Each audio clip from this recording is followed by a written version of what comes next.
News of the ceasefire agreement between Israel and Hamas was met with celebration across Gaza. Palestinians took to the streets chanting and dancing in response to the announcement. The news spread quickly and cheering could be heard in tent camps and temporary shelters. The ceasefire agreement follows days of crucial negotiations in Egypt, mediated by the US, Qatar, Egypt and Turkiye. Now, over the past 2 years, Israeli attacks have killed more than 67,000 Palestinians, displaced most of the population of Gaza and caused famine across the Strip. Let's now take a closer look at the Palestinians arrested by Israeli forces. Prisoners' institutions say more than 11,100 are now in Israeli prisons, the highest number in decades. That includes 53 women and 400 children under the age of 18.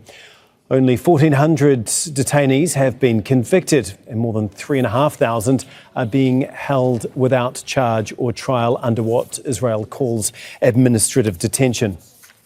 Well, we're joined now in our studio by our correspondent, Nida Ibrahim. And Nida, can you just talk us through exactly who these prisoners are, what they've been charged with, if a crime at all, and potentially how this process is going to work from here? Well, we need to talk about this administrative detention first to remind our viewers how many Palestinians are in Israeli jails without even a charge or knowing why they are being held. Sometimes it's over a post, sometimes it's over suspicions, but sometimes it's over the Israeli forces reminding Palestinians that they can control their lives, they can make it more complicated if they even try and think about doing something that will be seen as resisting Israel's military occupation. Now, despite the caution, I can tell you that so many homes in Palestine now are filled with joy.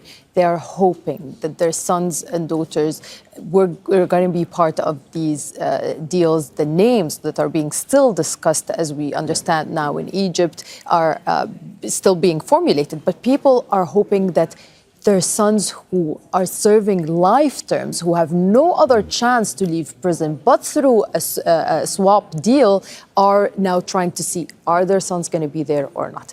Let's talk about the most prominent names, including Marwan al-Barghouthi, who's a Fatah leader, who's been seen as a future president. He ranked always very high in polls in Palestine as a future leader. He's seen as someone who was keen on keeping Palestinian unity.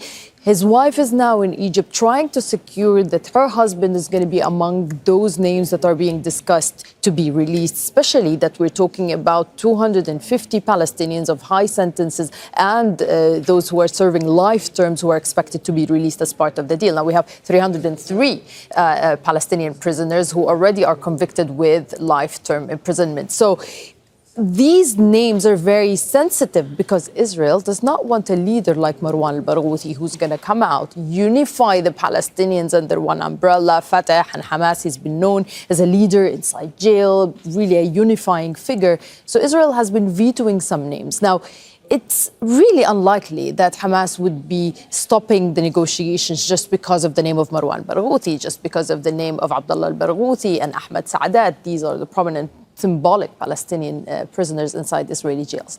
But their release would be met with a lot of optimism among Palestinians, especially as we talk about the future of governing Palestinians.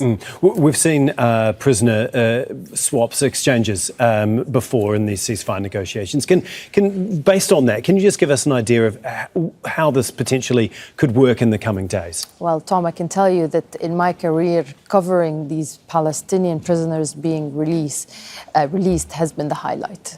It's a rare day of joy for us journalists to cover, in addition to all of this pain and misery and grief that we often report from the field day in and day out. So what usually happens is after they agree on these lists of names that Israel would release, the ones who are expected to be released outside in the West Bank. Of course, there are people who are going to be deported and there are people who are going to be released inside Gaza. The momentum usually happens after the Israeli captives are secured and are handed over to the Israeli side. Then we see families coming from all over the occupied West Bank, for example, in Ramallah, trying to wait for the moment that their sons are going to be out of Ofer prison. And then we see these beautiful moments of reuniting families again, with one another. We see families who have not been allowed to even go to visitation to see their sons inside Israeli jails. They've been severely worried because we know how many prisoners have so-called died in Israeli jails, but we know that there has been torture and there has been a lot of mistreatment and medical negligence that led to these Palestinians being dead or killed in Israeli jails. That fear has always been accompanying Palestinians, especially that we talk about 1 million Palestinians who've been in jail in and out since 1967. Nida, just before we move on briefly, if my memory serves me right, had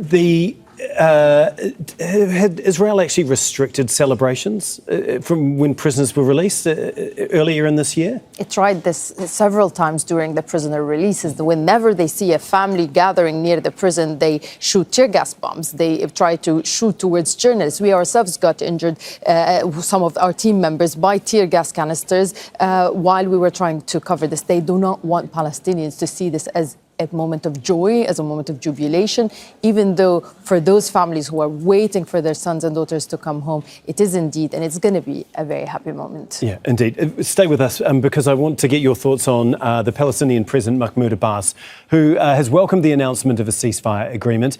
In it, he said, "We welcome President Trump's announcement of an agreement to stop the war in Gaza. We hope that the agreement will be a step towards a lasting political solution that will lead to an end to the occupation and the establishment of a Palestinian state." He went on to say, "We appreciate the efforts of President Trump and international mediators and reaffirm our readiness to work with partners to make the agreement a success."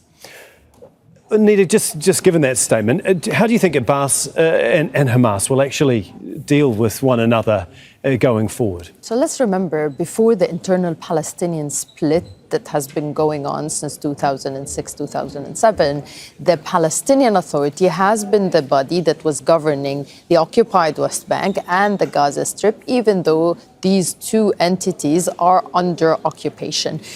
That split has cost Palestinians a lot. It's not necessarily just on the diplomatic front that we are looking like a country that is not unified, but also when we talk about people in the street, they would tell you that their struggle to end Israel's occupation has been hampered and hindered by the Palestinian politicians and leaders not being able to bridge their gaps and reunify under one unity. Now, the Palestinian Authority now is in a very critical moment. It's trying to prove that it can take control over Gaza. It can be the party entrusted to rule. But as we've seen from the Trump 20-point plan, the idea now is not for Palestinians to govern themselves as much as it's going to be an international stabilization force. And then there's going to be a peace board led by President Trump and the former UK Prime Minister Tony Blair to be governing the Palestinians in addition to oversee a local day-to-day governing body. So all of that is being seen by Palestinians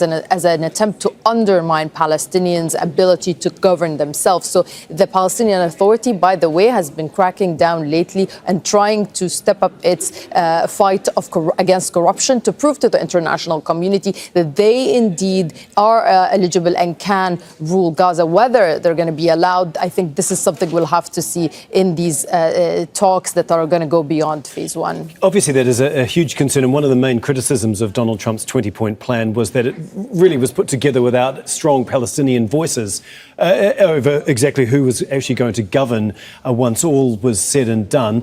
What can they do now to try and convince those like Donald Trump and other Arab leaders that they should be the ones to have determination over the future of their own state? Well, indeed, there are so many problems that were facing the Palestinian Authority as it was governing the Palestinians when it comes to the corruption, when it comes to the lack of inclusion, when it comes to the unity. All of these issues have hindered and stopped the Palestinian Authority's ability from being able to say, hey, we lead all the Palestinians, whether they are in the West Bank or they are in Gaza, and we are really heading towards a strategy to end the occupation. All of that has kind of limited and hindered Palestinians' ability to govern themselves. But having said that, the Israeli Prime Minister Benjamin Netanyahu has been always trying to undermine the Palestinian Palestinian Authority, by cutting the taxes that it owed to the Palestinian Authority, by trying to remind Palestinians that they can detain ministers and officials anytime, by